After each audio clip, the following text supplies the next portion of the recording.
So you're playing Kid Niki, Radical Ninja on the NES, and you made it to Death Breath, or the Samurai, or even to the Stone Wizard himself. So how do you defeat them? What's the best strategy to use? Let me show you how to defeat these mystical enemies on this NES classic like a boss. One of the most important things to remember about Kid Niki is that it's a one-hit death game. This means if any enemy touches you and not your weapon in any way, Niki will die, and you'll have to start again at a pre-designated place in the stage. So when you're running through the stages of Kid Niki and fighting the bosses, you must stay extra vigilant on where you position yourself and how you plan on moving around. Another key thing to remember in Kid Niki is that during boss fights, you will end up losing your sword after striking the bosses. Niki's sword will fly in an arc, usually in the opposite direction he's facing, and it is critical you watch how you move to retrieve it, because without his sword, Niki is completely vulnerable. Unfortunately, Niki is only equipped with a sword. He has no ranged weapons, although the bosses will have ranged attacks. It's just you and your sword, so stay ready. At the end of the woods is Death Breath, a chubby-cheeked fighter that has 3 main attacks. You know, Death Breath always reminded me of this guy from Big Trouble in Little China. I don't know, what do you think? Death Breath has a jumping attack where he will try to stomp on Niki from the air. He also has a headbutt attack, and from the looks of it, that's not a head you want to get hit with.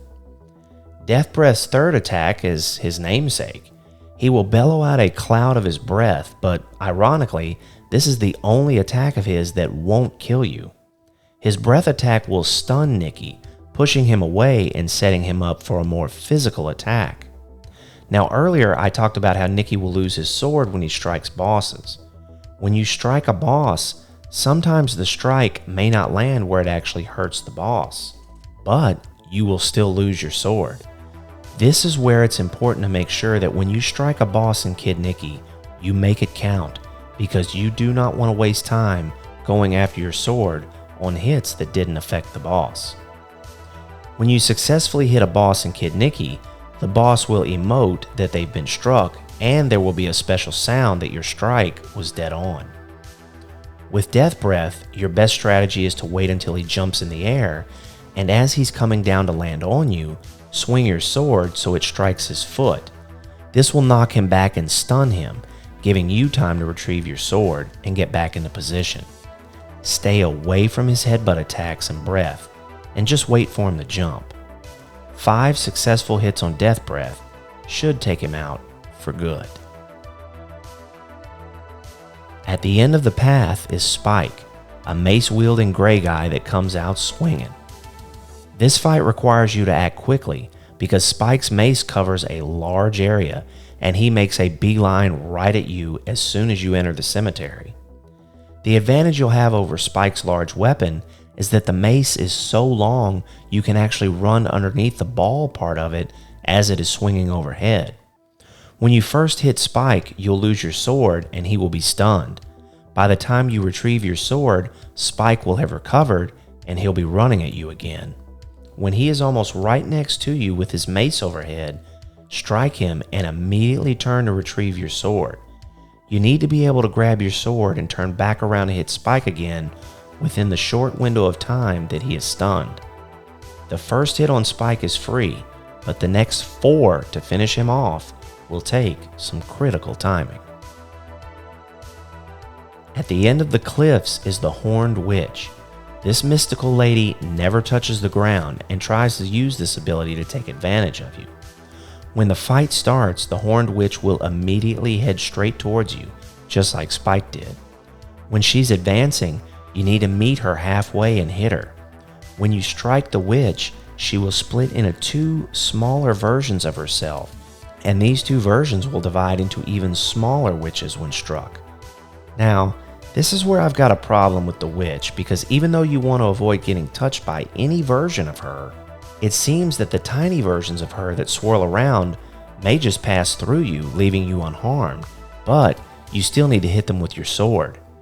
This may be one of the most confusing and frustrating fights in Kid Niki, so just try to focus on one group of tiny witches before you advance over to the other group and wipe them out. The fight won't end until every version of the witch is completely removed from the screen. Lurking deep in the ice cave is the green grub, a massive centipede-type creature that can burrow through the ice. The green grub has an external armor plating that is vulnerable to Niki's sword. However, to officially eliminate the green grub, you have to strike his head. When you hit the grub's body, knocking off the pieces of his armor plating, its skeleton will begin to show. The grub will initially come out of the floor, go up into the ceiling and out and back down to the floor. The area to fight the grub is pretty wide open, and don't worry if your sword ends up flying near the top of the screen where it looks like it's out of reach. Just jump at it normally and Niki will be able to grab it. The grub is slow moving, so take advantage of this and watch where you stand as not to get hit. Focus on getting the 5 segments of his body knocked off, and then 2 strikes to the head should dismantle the grub for good. Stationed at the temples is the Mad Monk, a very pissed off older gentleman who can literally kill you with his slander. That's right, the angry verbal abuse the monk slings at you can physically hurt you, so watch out. When the fight begins, the monk will step up onto a stone pedestal to get the high ground. The monk has what I call 2 types of F-bombs. The first type of F-bombs are sharp, almost circular saw blade looking attacks that are released in groups of 5. When they land on the ground, they kick up a lot of smoke and dust, so it will give you a great opportunity to see where you can stand without getting hit. The second type of F-bomb is the Fool Cloud. The monk literally calls you a fool, and the insult rests in a cloud that floats over you, dropping tiny little Fs down on you. Just like with every other fight, when you successfully strike the monk, your sword is going to fly over to the far left side of the screen.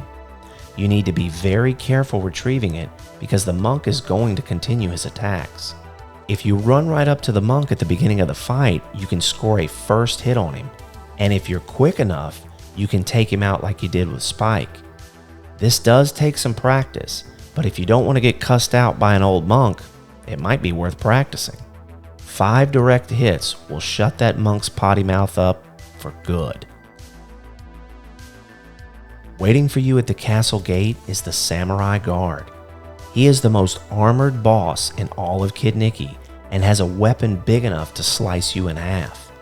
The biggest advantage you'll have over the guard is your speed. The guard moves very slow and has to sidestep his way across the screen to get to you.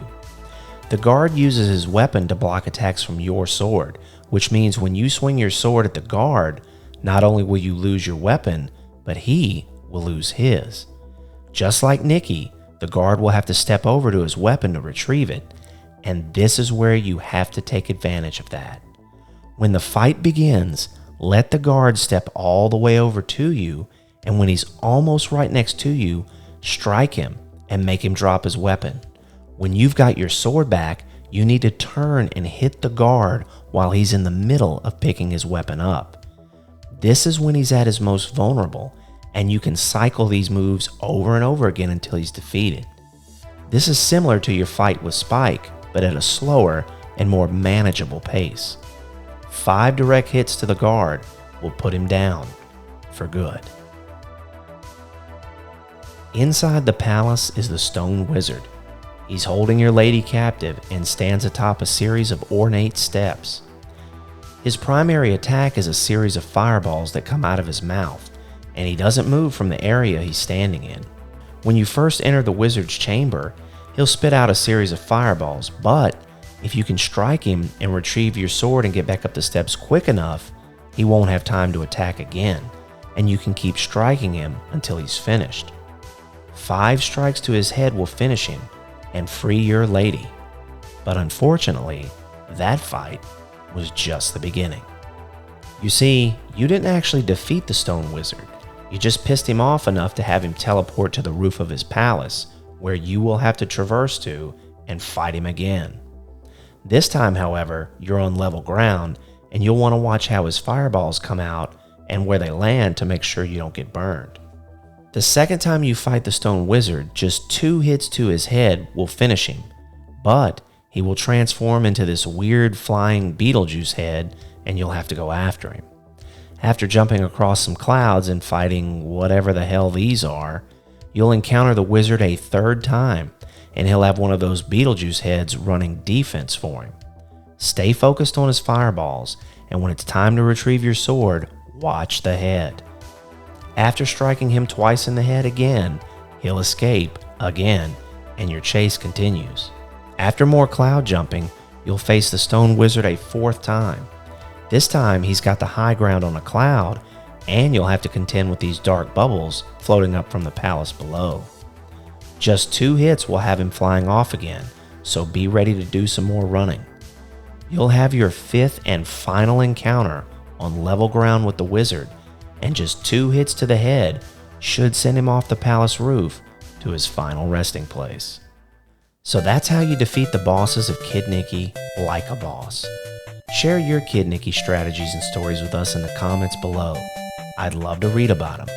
And thanks for watching.